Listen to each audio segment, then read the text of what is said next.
बिस्मिल्लाहिर्रहमानिर्रहीम अस्सलाम वालेकुम। आज पावर पॉइंट की क्लास के अंदर हम देखेंगे यहाँ पे इंसर्ट मेन्यू के अंदर शेप्स लगाना और पिक्चर्स लगाना। तो ये मैंने स्लाइड्स शेप्स और पिक्चर की मदद से बनाई हुई हैं, तो यहाँ पे ये देख सकते हैं। और इसके अलावा इनके अंदर जो हमारा फॉर्मेट टैब ओपन होता है ये वाला, ये हमारे शेप्स और पिक्चर का ही होता है। तो इसे भी हम डिटेल के साथ समझेंगे ये क्या चीज़ होती है। तो सबसे पहले देखें हम क्या करते हैं, यहाँ पे एक न्यू स्लाइड लेते हैं। तो न्यू स्लाइड के बाद यहाँ पे आ जाते हैं। यहाँ पे इसको मैं डिलीट कर देता हूँ, फ़िलहाल इसको भी डिलीट कर देता हूँ। अब यहाँ पे मुझे चाहिए एक सबसे पहले पिक्चर। तो मैं पिक्चर इंसर्ट करना चाहता हूँ, तो उसके लिए मैं इंसर्ट के अंदर जाऊँगा और यहाँ पे देखिए पिक्चर लिखा हुआ है, इसके ऊपर क्लिक करूँगा और मैं सिस्टम के अंदर जहाँ पिक्चर पड़ी होगी मैं उसे सेलेक्ट करूँगा और यहाँ पे इंसर्ट कर दूँगा ये नीचे से। तो मेरी पिक्चर इस तरह आ जाएगी। तो देखिए मेरी स्लाइड के ऊपर ये पिक्चर आ चुकी है, जो कि दो पिक्चर हैं एक ही कंबाइन की हुई हैं। तो यहाँ पे देखिए हमारे पास जब मैंने पिक्चर इंसर्ट किया तो यहाँ पे हमारे पास ये ऊपर प्रॉपर्टी चेंज हो चुकी है। यहाँ पे अगर देखा जाए तो ये देखिए फॉर्मेट और ये ऊपर लिखा हुआ पिक्चर टूल्स। तो ये पिक्चर टूल का है फॉर्मेट। यहाँ से हम अपनी पिक्चर के अंदर कलर वगैरह करना चाहते हैं, इसको बॉर्डर लगाना चाहते हैं, इसको क्रॉप करना चाहते हैं, रोटेट करना चाहते हैं, वो हर चीज़ हम यहाँ से कर सकते हैं। जैसे देखिए सबसे पहले यहाँ पे आ जाएं, ये वाली चीज़ क्या आती है, यहाँ पे देखिए ये पिक्चर स्टाइल। पिक्चर स्टाइल का मतलब इसको अगर हमने बॉर्डर लगाना है तो यहाँ पे देखें ये इस तरह से हम इसके बने बनाए स्टाइल्स वगैरह लगा सकते हैं। ये देखें,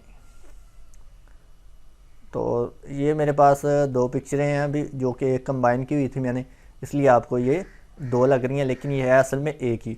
उसके बाद यहाँ पे देखिए मेरे पास यहाँ पे आ जाएं ये चीज़ या इधर वाली चीज़, ये मुझे इसमें से एक पिक्चर चाहिए, यानी कि एक को मैंने क्रॉप करना है। तो उसके लिए देखें यहाँ पे हमारे पास इधर आ जाए साइज़ की तरफ, यहाँ पे है क्रॉप, इसके ऊपर क्लिक करेंगे। ये देखें हमारे पास यहाँ पे ब्लैक हैंडल से बन जाएंगे इसके। तो यहाँ से मैं कॉर्नर से पकड़ता हूँ और इसको ये देखें आप कॉर्नर से पकड़ के जिस जानब मर्ज़ी क्रॉप कर सकते हैं। तो मैं इस जानब क्रॉप करता हूँ यहाँ तक, और जब मैं यहाँ पे छोड़ूंगा अपने राइट लेफ़्ट क्लिक को तो ये देखें मेरी पिक्चर इस तरह क्रॉप हो जाएगी। अब यहाँ पे मैं ऊपर क्लिक करूँगा, ये देखिए ये मेरे हैंडल्स है, इसके ऊपर यहाँ पे ये देखिए मेरी पिक्चर आधी रह जाएगी, ये देखिए इस तरह से। अब मैं चाह रहा हूँ कि मेरी जो दूसरी पिक्चर है वो भी इसमें आनी चाहिए। तो हम क्या करेंगे, इसी पिक्चर की कॉपी बनाएंगे। तो उसके लिए आप क्या करें, कंट्रोल का बटन प्रेस करें और अपनी पिक्चर को इस तरह मूव करवाएं। ये देखिए अगर मैं क्रॉप पे क्लिक करूँ ये देखें, ठीक है। अब मैं अपनी पिक्चर को इस जानब मूव करवाता हूँ, ये देखें। और मैं अपने क्रॉप को अगर एडजस्ट करना चाहूँगा तो ये देखें अब मैं यहाँ से इस तरह से एडजस्ट भी कर सकता हूँ। जितना मुझे पार्ट चाहिए मैं उतना वापस लेके आ सकता हूँ, ये देखें इस तरह से। अब मैं यहाँ पे क्लिक करूँगा, ये देखें अब मेरे पास ये दोनों पिक्चर्स अलग-अलग हो चुकी हैं, जो कि पहले कंबाइन थी। अब देखें अगर मैं इसको बॉर्डर लगाना चाहूँ, यहाँ से मैं सिंपल बॉर्डर लगा सकता हूँ, जो भी लगाना चाहूँ। इसको अलग से लगा सकता हूँ, इसको मैं अलग से लगा सकता हूँ, ये देखें इस तरह से, है ना ईजी। तो मैं ज़रा कंट्रोल-C प्रेस कर रहा हूँ, वापस लेके जा रहा हूँ अपने एक्शंस को। अब यहाँ पे क्रॉप के बाद इसी के अंदर आ जाएं, क्रॉप के यहाँ पे देखिए नीचे एक छोटा सा एरो बना हुआ है, इसके ऊपर क्लिक करूँगा मैं। तो इसमें देखिए यहाँ पे क्रॉप शेप्स, तो यानी कि हम अपनी पिक्चर को अगर किसी शेप की शक्ल में क्रॉप करना चाहते हैं तो वो भी कर सकते हैं। जैसे देखिए मुझे ये पिक्चर जो है ना यहाँ पे बिल्कुल सर्कल चाहिए, तो यहाँ पे मैं सर्कल पे जाके क्लिक करूँगा, ये देखिए मुझे क्रॉप सर्कल में मिल जाएगी। लेकिन यहाँ पे देखें ये मुझे इधर से सर्कल बिल्कुल मेरा दिखाई नहीं दे रहा, यानी कि यहाँ से बिल्कुल सीधी है, यहाँ से भी इस तरह। तो इसके लिए क्या करेंगे, फिर से हम क्रॉप के ऊपर सिंपल क्लिक करेंगे। अब यहाँ पे देखें हमारी पिक्चर यहाँ तक थी, सर्कल हमारा ये देखें यहाँ तक है, ये ब्लैक कलर तक। तो हम क्या करेंगे, अपनी पिक्चर्स को ये देखें यहाँ से ये नीचे ये इस तरह के वाइट कलर के जो है ना डॉट से, ये पिक्चर्स के हैंडल्स हैं। तो हम पिक्चर के हैंडल से पकड़ के इसको साइज़ को बड़ा कर लेंगे, ये देखिए इस तरह से। इसी तरह ये देखें इधर वाले से यहाँ से होगी ये, इसको मैं यहाँ से इस तरह बड़ा कर लेता हूँ। अब देखें यहाँ पे क्लिक करूँ, ये देखें अब बिल्कुल सर्कल के अंदर मेरी पिक्चर मिल चुकी है, ठीक है। इस तरह अगर आप शेप चेंज करना चाहते हैं तो यहाँ पे जाएं, फिर से क्रॉप शेप के अंदर जाएं और यहाँ से जो भी आपने शेप करनी है, हार्ट लगाना है, ये देखें हार्ट वाली आ जाएगी। तो आप इस तरह से अपनी पिक्चर की शेप को तब्दील भी कर सकते हैं। होम के अंदर यहाँ से फिल कलर, ये देखें, ठीक है, ये देखें।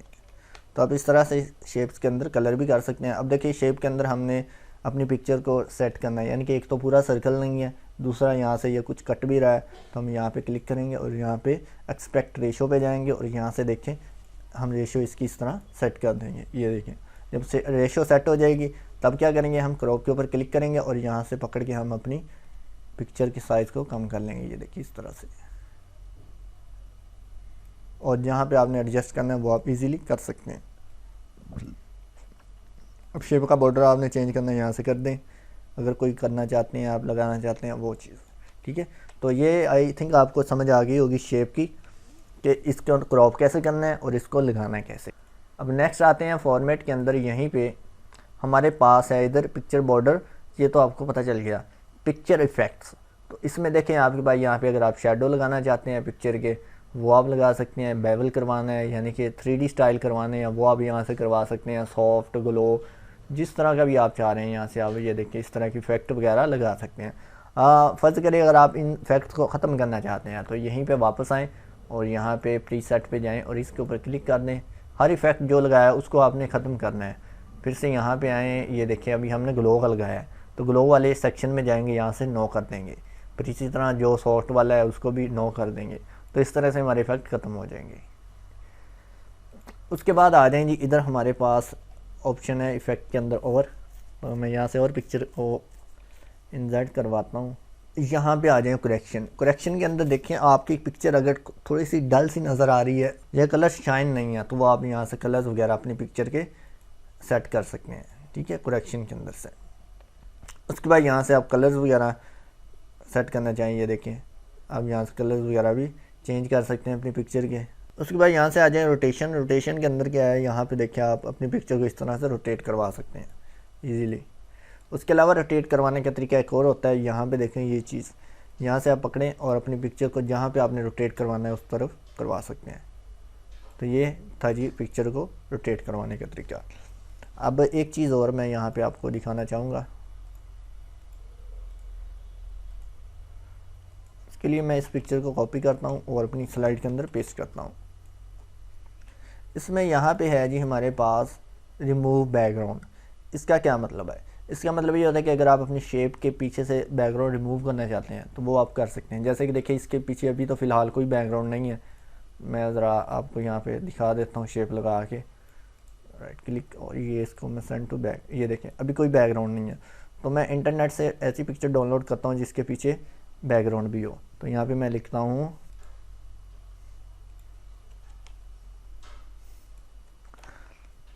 तो ये देखिए ये एक मेरे पास पिक्चर है, इसके पीछे देखिए बैकग्राउंड है हमारे पास, यहाँ पे देखें वाइट कलर का बैकग्राउंड है। ये मैं बैकग्राउंड इसका रिमूव करना चाहता हूँ। तो फॉर्मेट के अंदर जाएंगे हम, यहाँ पे देखें पहले तो ये इतना हिस्सा जो है ना वो हम क्रॉप करेंगे यहाँ से क्रॉप के टूल की मदद से, ये देखिए इस तरह से, ठीक है। उसके बाद हमने ये वाइट कलर का बैकग्राउंड रिमूव करना है। तो उसके लिए देखें यहाँ पे रिमूव पे क्लिक करेंगे और इस चीज़ को हम यहाँ से ये देखें ये चीज़ को बढ़ा देंगे, ये देखिए यहाँ तक। अब देखिए मैं यहाँ पे क्लिक करूँगा तो देखिए मेरा बैकग्राउंड रिमूव हो जाएगा। ये देखिए अभी फ़िलहाल नहीं हुआ, इसको मैं ज़रा थोड़ा सा नीचे लेके जाऊँगा यहाँ तक, ये देखें। तो ये पिंक कलर का मतलब होता है कि यहाँ पे आपका बैकग्राउंड रिमूव हो रहा है, ये वाला रिमूव एरिया के अंदर आ रहा है। अब यहाँ पे क्लिक करूँगी, ये देखें इजीली मेरा बैकग्राउंड जो है वो रिमूव हो चुका है। अब फर्ज़ करें कुछ चीज़ें ऐसी होते हैं, पार्ट्स ऐसे होते हैं उसके अंदर बैकग्राउंड रिमूव नहीं होता, उनको आप कैसे करेंगे। ये देखिए यहाँ पे रिमूव पे क्लिक करता हूँ तो यहाँ पे देखें ये मुझे आंखों के अंदर ये वाइट कलर भी रिमूव करना है। तो उसके लिए देखें हमारे पास यहाँ पे ऑप्शंस होती है कीप एरिया और रिमूव एरिया। तो अगर तो आपका यहाँ पे ना हो सिलेक्शन के अंदर, यानी कि ये भी रिमूव हो रहा हो, फिर तो आपने करना है यहाँ से keep, mark area to keep. अगर तो आपने डिलीट करना है, जैसे देखिए मैंने वाइट कलर डिलीट करना है तो उसके लिए हम करेंगे मार्क एरिया टू रिमूव। तो इसके ऊपर क्लिक करेंगे और यहाँ से ये देखिए पेंसिल सी बन जाएगी। तो इस पेंसिल से आपने इस तरह से ड्रैग करना है। ये देखें ये मेरी जो पिक्चर है इसकी आँख जो है ना इतनी कलर जो है ना रिमूव होगा। ये देखें यहाँ तक ये पिंक कलर है। और मैं यहाँ से इस तरह थोड़ा से और नीचे की जाना, ये देखिए इस तरह से करूँगा, ये देखिए अब सारी की सारी आँख मेरी जो है पिंक हो चुकी है। अब मैं अगर यहाँ पे देखे कीप चेंज पे क्लिक करूँ तो ये देखें आँख के अंदर से कलर भी रिमूव हो चुका है। अब मैं चाह रहा हूँ कि ये अंदर वाला कलर भी रहना चाहिए। तो उसके लिए देखें हम फिर से सेलेक्ट करेंगे, फॉर्मेट पे जाएंगे, रिमूव बैकग्राउंड पे क्लिक करेंगे और यहाँ पे देखें कीप एरिया, इस पर क्लिक करके इस तरह से हम इसको ये देखें ड्रैग करेंगे, ये देखें, ठीक है। ये देखिए इस तरह से। तो ये मैं आपको समझाने के लिए कर रहा हूँ, बाकी ये चीज़ें बनी हुई हैं। तो यहाँ पे वैसे मैं डिलीट मार्क्स भी कर सकता हूँ, तो ये इस तरह से, ठीक है। तो ये आपने मार्क एरिया कीप कर देना इस तरह से, ओके करें, ये लेंगे। तो अब मैं एक और पिक्चर लेता हूँ कोई ऐसी जिसमें ये इस तरह की प्रॉब्लम आती हो, ताकि आपको इजीली समझ आ जाए। तो मैं कोई ऐसी पिक्चर ढूंढ रहा हूँ जिसमें ये वाली प्रॉब्लम भी आ रही हो, तो इसके अंदर आएगी मुझे लग रहा है। इसी को मैं कॉपी कर लेता हूँ, ये वाली ठीक है। इसके अंदर वो प्रॉब्लम आ सकती है, मुझे ऐसा लग रहा है। तो इसको मैं कॉपी करता हूँ, यहाँ पे पेस्ट करता हूँ। तो इसका देखिए हमने बैकग्राउंड रिमूव करना है एक, तो देखिए यहाँ पे फॉर्मेट के अंदर बैकग्राउंड रिमूव, और ये देखें यहाँ पे क्लिक किया, ये देखें क्वालिटी थोड़ी सी सही नहीं है। ये देखें ये वाली चीज़ भी हमें रिमूव करनी थी, यहाँ पे वाइट कलर रह गया। तो इस सूरत में हम करेंगे यहाँ पे फॉर्मेट कीप, और यहाँ पे देखें मार्क कीप एरिया, और यहाँ से इस तरह से हम इसको, सॉरी कीप नहीं करना हमने, यहाँ से मार्क एरिया टू रिमूव करना है। तो ये देखें यहाँ से हम इस तरह से इसको रिमूव करेंगे, ये देखें, ठीक है। तो ये आप जितना जूम करके करेंगे उतनी ज़्यादा अच्छी क्वालिटी आपको मिलेगी। तो ये मैक्सिमम 400 तक जूम हो सकती है स्क्रीन आपकी, तो इससे ज़्यादा नहीं होगी। और यहाँ पे फिर से क्लिक करेंगे, ये देखिए अब वो वाली चीज़ भी हमारे पास यहाँ से रिमूव होगी। अब इसका कलर चेंज करना है तो सिंपल यहाँ पे जाएं, ये देखें यार कलर जो भी आप करना चाहें वो कर सकते हैं। पहले हमें यहाँ से कंप्रेस करनी पड़ेगी। तो अब देखें यार यहाँ से कलर्स वगैरह जो भी आप करना चाहें, ठीक है, वो आप यहाँ से कर सकते हैं। तो आई थिंक आपको ये फॉर्मेट का पता चल गया होगा, पिक्चर फॉर्मेट का। उसके बाद आगे आ जाएंगे, हमारे पास है जी इंसर्ट के अंदर पिक्चर के बाद यहाँ पे है जी हमारे पास शेप्स।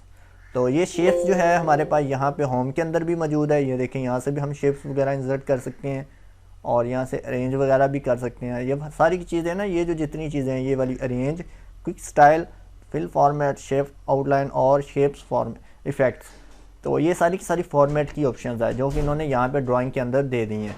तो अब यहाँ पे देखें इंसर्ट के अंदर जाके यहाँ से कोई शेप लगाते हैं ना, जैसे कि देखें ये वाली शेप है, तो ये देखिए इसका फॉर्मेट भी हमारे पास यहाँ पे ओपन हो जाता है। यहाँ पे देखिए, अगर देखें ऊपर ड्राइंग टूल्स लिखा हुआ है, तो ड्राइंग टूल्स के अंदर ये फॉर्मेट है। तो यहाँ पे हम इसका कलर जो भी करना चाहें वो कर सकते हैं। यहाँ से सिंपल इजीली आउटलाइन कलर करना है, आउटलाइन को अगर हमने मोटा करना है तो यहाँ से हम जितना मोटा रखना चाहें वो कर सकते हैं। इसी तरह हम चाहते हैं कि अपनी शेप्स के अंदर टेक्स्ट लिखना है, तो आपने क्या करना है, यहाँ पे सिंपल जिस शेप के अंदर टेक्स्ट लिखना है वो शेप ड्रॉ करनी है। ड्रॉ करने के बाद सिंपल आपने उसको सिलेक्ट करना है, और जो भी टेक्स्ट लिखना है वो आपने टाइप करना शुरू कर देना है। जैसे कि देखें यहाँ पे मैं लिखता हूँ MS एजुकेशन, तो ये देखें मैंने सिंपल टाइप करना शुरू कर दिया, तो इसने ऑटोमेटिक इसे अंदर लिखना शुरू कर दिया, ये देखें। इसी तरह देखिए, अगर आपने शेप के अंदर जो टेक्स्ट लिखा है उसको फॉर्मेट करना है, उसका स्टाइल चेंज करना है, उसको बड़ा या छोटा करना है, तो वो आप होम से ही करेंगे। ये वाले मेन्यू से यहाँ से ही होगा, वो स्टाइल यहाँ से चेंज होगा। तो जो भी आप स्टाइल रखना चाहें वो आप यहाँ से रख सकते हैं। इस तरह आप शेप को छोटा करना चाहें वो भी कर सकते हैं। फिर इसी तरह इसके अंदर भी स्पेसिंग कर सकते हैं आप यहाँ पे, ये देखें इस तरह से, ठीक है। तो ये चीज़ें आप यहाँ पे इस तरह कर सकते हैं। तो यहाँ से देखिए मैं फॉर्मेट की बजाय यहाँ से भी कलर चेंज कर सकता हूँ, फॉर्मेट के अंदर भी यहाँ से कर सकते हैं और होम के अंदर भी। इसी तरह आउटलाइन का कलर चेंज करना, तो यहाँ से आप आउटलाइन का कलर भी चेंज कर सकते हैं। इस तरह देखिए मैं कोई और शेप लगाना चाहता हूँ, तो देखिए मैं बजाय होम के अंदर यानी कि इंसर्ट के अंदर जाऊँ, शेप्स के ऊपर क्लिक करूँ, यहाँ से जो शेप लगानी है उसको सिलेक्ट करूँ, ये देखें इस तरह से इंसर्ट करूँ तो ये मेरी शेप लग जाएगी। तो मैं क्या करूँगा, एक दफ़ा मेरी शेप लग चुकी है तो दोबारा से शेप लगाने के लिए मुझे इंसर्ट के अंदर जाने की ज़रूरत नहीं है, क्योंकि मुझे फॉर्मेट के अंदर ही यहाँ पे देखिए ये सहूलत मिल रही है कि मैं यहाँ से शेप ड्रॉ कर सकता हूँ। तो यहाँ पे देखिए क्लिक करूँगा तो ये देखिए मुख्तलिफ चीज़ें हैं, तो इनसे मैं यहाँ से शेप्स वगैरह ड्रॉ कर सकता हूँ, ये देखिए ईजीली। तो यहाँ पे देखिए मैं जब कोई भी शेप लगाता हूँ ना, तो उसकी जो रेशो है वो बिल्कुल फिक्स नहीं है। जैसे देखें ये एलिप्स लग चुका है, मैं चाह रहा हूँ कि बिल्कुल इसकी रेशो इक्वल रहे, यानी कि ये बिल्कुल सर्कल बन जाए। तो उसके लिए यहाँ पे देखिए मैं अगर यहाँ पे सर्कल टूल पे क्लिक करूँ कंट्रोल और शिफ्ट का बटन प्रेस करूँ तो ये देखिए मुझे सेंटर से इस तरह सर्कल मिलेगा, ये देखिए इस तरह से, ठीक है। अगर मैं अकेला कंट्रोल प्रेस करूँगा ये देखें, अगर मैं अकेला शिफ्ट प्रेस करूँगा ये देखें इस तरह बिल्कुल सर्कल, ये वाली चीज़ आप इस तरह लगा सकते हैं। अब आते हैं जी फॉर्मेट के अंदर, यहाँ पे हमारे पास ये ऑप्शन जो है ना ये बहुत मज़ेदार है, एडिट शेप और ये मर्ज शेप।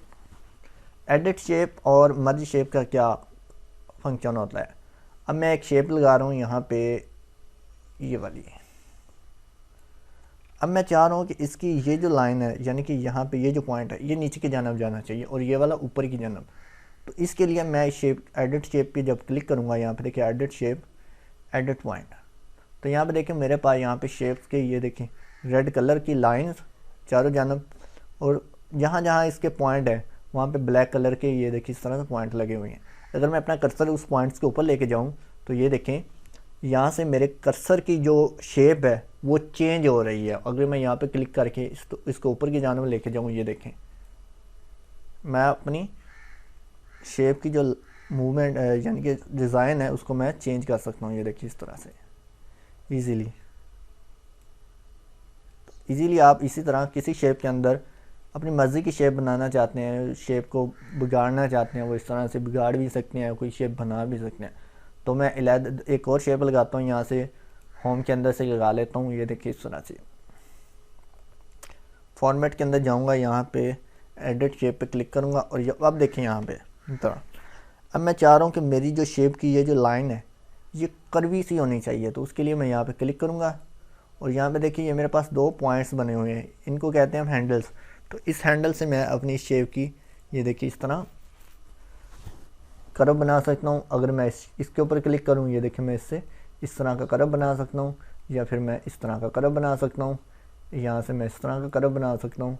तो ये आपकी मर्ज़ी, आप जिस तरह से कर्व बनाना चाहते हैं वो आप बना सकते हैं, ये देखिए इस तरह से। तो ये बहुत ही मज़ेदार ऑप्शन है, आप अपनी मर्ज़ी से शेप्स को एडिट कर सकते हैं। तो एडिट शेप्स के बाद ये देखिए अगर इसी शेप की हमने शेप चेंज करनी है यहाँ पे जाएंगे, ये देखें डायरेक्ट हम यहाँ से शेप को चेंज भी कर सकते हैं। इस शेप की जगह हम चाह रहे हैं कोई और शेप हो तो यहाँ पे देखें चेंज शेप इजीली। अब उसके बाद यहाँ पे आते हैं मर्ज शेप्स। अभी देखिए मर्ज शेप की ऑप्शन जो है ना वो हमारे पास यहाँ पे विजिबल नहीं है, तो मैं इसके ऊपर क्लिक भी कर रहा हूँ तो ये काम नहीं कर रही। ये उस सूरत में काम करेगी जब हमारे पास एक से ज़्यादा शेप्स सिलेक्ट होंगी। तो यहाँ पे देखिए मेरी एक शेप ये है, इसी के ऊपर मैं एक शेप और लगाता हूँ ये वाली। अब ये शेप और नीचे वाली शेप मैंने सेलेक्ट करनी है, तो मैं ज़रा इनका डिफरेंस डाल लेता हूँ, ऊपर वाली शेप के अंदर ज़रा कलर कर लेता हूँ कोई और। अब इस शेप को और नीचे वाली शेप को मैंने शिफ्ट के साथ प्रेस करके सिलेक्ट किया। तो अब देखिए क्या करना है, मेरे पास यहाँ पे देखिए मर्ज शेप्स की ऑप्शन विजिबल हो चुकी है। अगर मैं यहाँ पे क्लिक करूँ ये देखिए मेरे पास मुख्तलिफ यहाँ पे कुछ ऑप्शन आ रही है। पहले नंबर पे है यूनियन, उसके बाद है कंबाइन, उसके बाद है फ्रेगमेंट्स, उसके बाद इंटरसेक्ट, उसके बाद सबसेट। सबसे पहले हम देखते हैं यूनियन का क्या काम होता है। अगर मैं यूनियन पे क्लिक करूँगा तो मेरी शेप्स जो दोनों हैं वो एक हो जाएंगी, ये देखें वो मिल जाएंगी। तो इसमें ये मिला देता है, जैसे ये एक शेप है मेरे पास, ठीक है, तो ये मैंने शिफ्ट के साथ लगाई। फिर ये वाली शेप है, अगर मैं यहाँ पे रख के देखिए दोनों को सिलेक्ट करूँ, फॉर्मेट के अंदर जाऊँ, यूनियन पे क्लिक करूँ, ये देखिए मेरी दोनों शेप्स को एक बना देगा। यहाँ पे देखें ठीक है, ये एक बन गई शेप्स। तो इस तरह से आप शेप से एक बना सकते हैं। उसके बाद यहाँ पे आगे वाली जो चीज़ है वो क्या है ये भी देख लें। तो मैं इसी की कॉपी बना रहा हूँ, इसको और इसको सिलेक्ट कर रहा हूँ, यहाँ पे जाता हूँ, ये देखिए कंबाइन। अब कंबाइन का मतलब क्या है, यहाँ पे देखिए जो आपके पॉइंट्स इंटरसेक्ट हो रहे हैं यानी कि एक दूसरे के साथ टकरा रहे हैं। तो यहाँ पे मैं एक मिनट इनके अंदर की जो शेप का कलर है वो मैं ख़त्म करता हूँ, फिर आपको ज़्यादा समझ आएगी। अब यहाँ पे देखिए ये चीज़ आपकी मिल रही है, इस शेप की यहाँ से ये वाला पॉइंट मिल रहा है और इस शेप का यहाँ से ये वाला, फिर इसी तरह इधर से ये और इधर से ये। तो जहाँ से ये शेप्स मिल रही होगी उनके दरमियान का जो हिस्सा है ये वाला, ये से ब्लैंक कर देगा। जैसे देखिए मैं इसको सेलेक्ट करूँ, कंबाइन पे क्लिक करूँ, ये देखें ये उससे वाले एरिया को ब्लैंक कर देगा यानी कि उसका कलर ख़त्म कर देगा, ये देखें ठीक है। तो ये कंबाइन है। उसके बाद कंबाइन के बाद आगे एक और फंक्शन है, वो है जी हमारे पास फ्रेगमेंट्स। फ्रेगमेंट की यार बहुत प्यारी ऑप्शन है, मैंने इसके ऊपर एक वीडियो बनाई थी हाफ रूफ वाली, तो काफ़ी पसंद आ रही है लोगों को। फ्रेगमेंट्स का काम होता है इसे पार्ट्स के अंदर तब्दील कर देता है। तो देखिए फ्रेगमेंट पे मैंने क्लिक किया तो हमारी शेप जहाँ से इंटरसेक्ट हो रही थी, यानी कि जहाँ से ये टकरा रही थी, वहाँ से ये इसने हर चीज़ को पार्ट्स में तब्दील कर दिया। ये देखें ये पार्ट्स अलहदा हो गया, ये अलहदा हो गया, ये अलहदा हो गया। ये देखें इस तरह से आप पार्ट्स के अंदर शेप्स को बना सकते हैं। ये देखें, तो आई थिंक आपको फ्रेगमेंट्स का भी पता चल गया होगा। उसके बाद यहाँ पे नीचे आ जाएं, ये चीज़ मैं फिर से सिलेक्ट करता हूँ। उसके बाद यहाँ पे इंटरसेक्ट से क्या होगा कि जो पार्ट्स आपके इंटरसेक्ट हो रहे होंगे उनको ये सिलेक्ट कर लेगा। ये देखें यहाँ से सॉरी उनको रहने देगा, बाकी जो ज़ायद पार्ट्स होंगे उनको ये डिलीट कर देगा। जैसे कि देखिए मैं इसका कलर, इस शेप का कलर जो है ना चेंज कर रहा हूँ। यहाँ पे देखें ये वाला पार्ट्स मेरा यहाँ तक इतना है, तो ये इतने अंदर वाले एरिया को रहने देगा, बाकी सारे को डिलीट कर लिया। ये देखिए ये होता है इंटरसेक्ट का मतलब। आई थिंक इंटरसेक्ट का भी पता चल गया होगा। उसके बाद यहाँ पे हमारे पास इंटरसेक्ट के बाद यहाँ पे है जी सबसेट। तो सबसेट का मतलब इंटरसेक्ट का उल्ट, ये देखें जी इस तरह बना देगा। अब इंटरसेक्ट सबसेट्स के बाद आगे आ जाएंगे, हमारे पास जो ऑप्शन है वो बहुत ही मज़ेदार है। इनका इस्तेमाल ज़्यादा होना है हमारे पास, क्योंकि ये चीज़ें हैं ही इस्तेमाल के लिए। और यहाँ पे है जी ब्रिंग फारवर्ड और सेंड बैकवर्ड। ब्रिंग फारवर्ड और सेंड बैकवर्ड, इसका क्या काम है? तो यहाँ पे देखिए मेरे पास दो शेप्स हैं, तो मैं चाह रहा हूँ कि मेरी जो एक शेप्स लगी हुई है ये वाली, ये जो नीचे वाली शेप है इसके पीछे जानी चाहिए। तो यहाँ पे क्लिक करूँगा, सेंड बैकवर्ड पे क्लिक करूँगा, ये देखिए मेरी शेप जो है इसके पीछे चले जाएगी। इस तरह इसी शेप की मैं एक और कॉपी बनाऊँ कंट्रोल के साथ। अब मैं इसको सिलेक्ट किया मैंने पीछे वाली को, मैं चाह रहा हूँ कि इस शेप के ऊपर हो लेकिन इस शेप से नीचे। तो यहाँ पे क्लिक करूँगा, ये देखें ब्रिंग फारवर्ड पे क्लिक करूँगा, ये देखिए यहाँ पे दो ऑप्शंस आ रही हैं, bring forward, bring to front. अगर फारवर्ड करूँगा तो ये देखें मेरी इस शेप से ऊपर आ जाएगी, शेप से नीचे है ये शेप। तो लेकिन अगर मैं कंट्रोल जी प्रेस करूँ, यहाँ पे जाऊँ, तो ये देखें मेरी शेप्स अब तमाम शेप्स के ऊपर आ जाएंगी। देखिए अगर मैं एक और कॉपी बना लूँ यहाँ पे समझाने के लिए, ये देखें अब यहाँ पे क्लिक किया मैंने और यहाँ पे गया फॉर्मेट के अंदर, ये देखिए इसके अंदर भी वही चीज़ है। ये देखिए यहाँ पे एक के ऊपर आ गई, दो के ऊपर, ये अभी भी इस शेप के पीछे है, तीन के ऊपर। तो इसी तरह यहाँ पे बिल्कुल उल्ट इसका, एक के पीछे, दो के पीछे और तीन के पीछे। अगर डायरेक्ट ऊपर लेके आना है तो यहाँ से आप इस तरह से ऑप्शंस को अप्लाई कर सकते हैं। तो ये ऑप्शंस हमारे पास यहाँ पे होम के अंदर भी मौजूद हैं, ये देखें यहाँ पे। उसके बाद आगे है जी ग्रुप। तो ग्रुप का क्या काम है? ग्रुप का बहुत ज़्यादा इस्तेमाल होता है। इन शेप्स को हम यहाँ से सिलेक्ट करेंगे और ग्रुप करेंगे। ग्रुप से क्या होगा, हमारी शेप्स दोनों जो हैं वो एक हो जाएंगी, इनको मूव करना आसान होगा, इनके साइज़ को कम करना आसान होगा। ये देखें अगर मैं इस तरह से ग्रुप करके साइज़ को छोटा करूँ या बड़ा करूँ तो बिल्कुल इक्वल हो रहा है इसका। लेकिन अगर मैं इसको अनग्रुप करूँ, यहाँ पे क्लिक करके अनग्रुप, अब देखिए दोनों को शेप्स को सिलेक्ट करके अगर इसके साइज़ को बड़ा या छोटा करूँ तो ये मुझे इस तरह से दिखाई देगी, ठीक है। लेकिन अगर मैं ग्रुप करके करूँ तो उसके लिए देखिए यहाँ पे सिंपल, अब इसके साइज़ को कम या छोटा करना मेरे लिए ज़्यादा आसान हो चुका है। ग्रुप के बाद आगे है जी अलाइनमेंट। अलाइनमेंट के ऑप्शन क्या काम करती है, यहाँ पे अलाइनमेंट भी मैं समझा देता हूँ। तो फर्ज करें मेरे पास यहाँ पे कुछ शेप्स लगी हुई हैं इस तरह से, ये है, ये है, ये है। मैं चाह रहा हूँ कि मेरी जो चारों शेप्स हैं ये सारी सारी इस तरह बराबर होनी चाहिए, बिल्कुल इक्वल होनी चाहिए। तो इसके लिए मैं अलाइनमेंट्स की ऑप्शन यूज़ करूँगा, इनको सेलेक्ट करूँगा शिफ्ट के साथ, ये देखें, और फॉर्मेट के अंदर जाऊँगा, यहाँ पे अलाइन पे क्लिक करूँगा और यहाँ पे देखिए अलाइन लेफ़्ट है, अलाइन सेंटर है, फिर अलाइन टॉप है, अलाइन मिडल है, अलाइन बॉटम है। ये क्या चीज़ होती है? सबसे पहले हम ये देखते हैं अलाइन मिडल क्या चीज़ है। अलाइन मिडल अगर देखें यहाँ पे दो शेप्स बनी हुई हैं और दरमियान में लाइन है, मतलब कि ये इस तरह शेप्स की लाइन दरमियान से ये इसको अलाइन कर देगा। ये देखिए अगर मैं इसके ऊपर क्लिक करूँ, ये देखें मेरी शेप्स के जो दरमियान वाले पार्ट्स है उसके हिसाब से ये बिल्कुल सीधी हो जाएंगी। अगर मेरी शेप्स इस तरह हूँ, कुछ मैं बड़ी कर देता हूँ, कुछ को मैं छोटी कर लेता हूँ और इनके अंदर कलर्स का भी डिफरेंट कर देता हूँ ताकि आपको दिखने में भी आसानी और समझने में भी मज़ा आए। देखिए अब मैंने इनको सेलेक्ट किया शिफ्ट के साथ, यहाँ पे क्लिक किया अलाइन लेफ़्ट, तो ये हमारी शेप्स के जो लेफ़्ट पार्ट्स होंगे वो सारे के सारे इस तरह आपस में मिल जाएंगे, ये देखिए इस तरह से। ठीक है, तो इस तरह अगर नहीं चाहिए तो कंट्रोल Z प्रेस करता हूँ, वापस आ जाता हूँ, यहाँ पे फिर से आता हूँ। अब मैं यहीं से अलाइनमेंट ओपन कर लूँगा, ये देखिए यहाँ पे अलाइन सेंटर। तो ये क्या करेगा, हमारी शेप्स के दरमियान वाले पार्ट्स जो है इस तरह से है, नीचे की जानब ये वाले पार्ट्स इस तरह अलाइन करेगा। ठीक है, इस तरह अगर देखें यहाँ पे अलाइन बॉटम, तो हमारी शेप्स के जो नीचे वाले पार्ट्स हैं उसके हिसाब से ये इस तरह अलाइन कर देगा, ये देखिए इस तरह से। ठीक है, अब उसके बाद यहाँ पे एक और चीज़ है, वो है जी डिस्ट्रीब्यूशंस। अब यहाँ पे देखिए डिस्ट्रीब्यूशंस, हॉरिजॉन्टल डिस्ट्रीब्यूशन, वर्टिकल। तो हॉरिजॉन्टल डिस्ट्रीब्यूशन का क्या मतलब है कि हमारी शेप्स के दरमियान का जो वक्फा होता है ये वाला, इनको हम इक्वल करना चाहते हैं, तो उसके लिए हम इसको डिस्ट्रीब्यूशन करते हैं।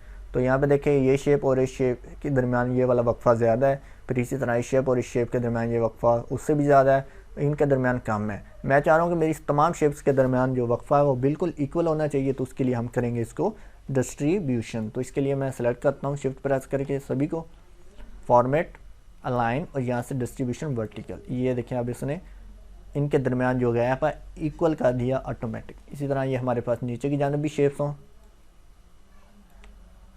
ये देखिए इस तरह से। तो इनके दरमियान मैंने डिस्टेंस जो है वो इक्वल करना है, तो सिंपल सेलेक्ट करूँगा मैं इसको इस तरह। ये देखें मैं इनको डिलीट कर दूँगी, आपको थोड़ा सा, ये देखिए इस तरह सेलेक्ट करूँगा शिफ्ट के साथ। अभी आपकी ऑप्शन नहीं है, ये देखें इस तरह से। ठीक है, इस तरह ये देखिए ये बिल्कुल सीधी चाहिए, ये इस जानब निकली हुई है, ये इस जानब, तो इसके लिए हम यहाँ से लाइन ये वाला कर देंगे, ये देखिए इस तरह से। ठीक है, अब इसी तरह देखें मेरे पास यहाँ पे ये एक सर्कल है, और इसी सर्कल की मैं कॉपी बनाता हूँ शिफ्ट के साथ, इसका साइज़ मैं थोड़ा सा छोटा करता हूँ, इसके अंदर कलर जो है मैं कोई और करता हूँ। अब ये शेप जो है मुझे बिल्कुल इसके सेंटर में चाहिए, तो दोनों को सिलेक्ट करूँगा, अलाइन करूँगा मैं फॉर्मेट के अंदर, यहाँ से देखिए अलाइन सेंटर करूँगा, फिर अलाइन मिडल करूँगा, ये देखिए शेप मेरी बिल्कुल सेंटर में आ जाएगी इस तरह से। ठीक है, इस तरह ये देखें ये एक शेप है, इसकी भी कॉपी बना लेता हूँ, इसको भी मैं छोटा कर लेता हूँ, ये भी मुझे इसके सेंटर में चाहिए। तो इसके लिए देखिए मैं दोनों को सिलेक्ट करूँगा, फॉर्मेट, अलाइन करूँगा, यहाँ से सेंटर मिडल, ये देखिए इस तरह से मेरी शेप दोनों अलाइन हो जाएंगी। समझ आई ये इनका क्या फंक्शन होता है? तो आई होप आपको ये चीज़ भी समझ आ गई होगी। तो ये था ये हमारे पास फॉर्मेट। अब उसके बाद यहाँ पे ये साइज़ है, तो साइज़ के लिए हम यहाँ से देखिए हमारी शेप का साइज़ ये लगा हुआ है, हम चाह रहे हैं अपनी मर्ज़ी का साइज़ लगाना, तो उसके लिए हम यहाँ से क्लिक करते हैं जितना साइज़ चाहिए। तो मुझे 1 चाहिए और नीचे का भी 1 चाहिए, तो देखिए एंटर प्रेस करूँगा तो बिल्कुल इक्वल इसका साइज़ मिल जाएगा। इसी तरह इसका साइज़ भी मैं बढ़ाना चाह रहा हूँ 5 इंचज़, और यहाँ पे भी 5 इंचज़ करूँगा, एंटर करूँगा, ये देखिए मेरी शेप का साइज़ इस तरह से हो जाएगा। आई होप आपको ये फॉर्मेट की भी समझ आ गई होगी और पिक्चर फॉर्मेट की भी समझ आ गई होगी। इंशाल्लाह नेक्स्ट वीडियो के अंदर हम इसका प्रैक्टिकल करेंगे, इस तरह की चीज़ें बनाएंगे, आपकी फिर ज़्यादा समझ आएगी। तो वीडियो को लाइक करें,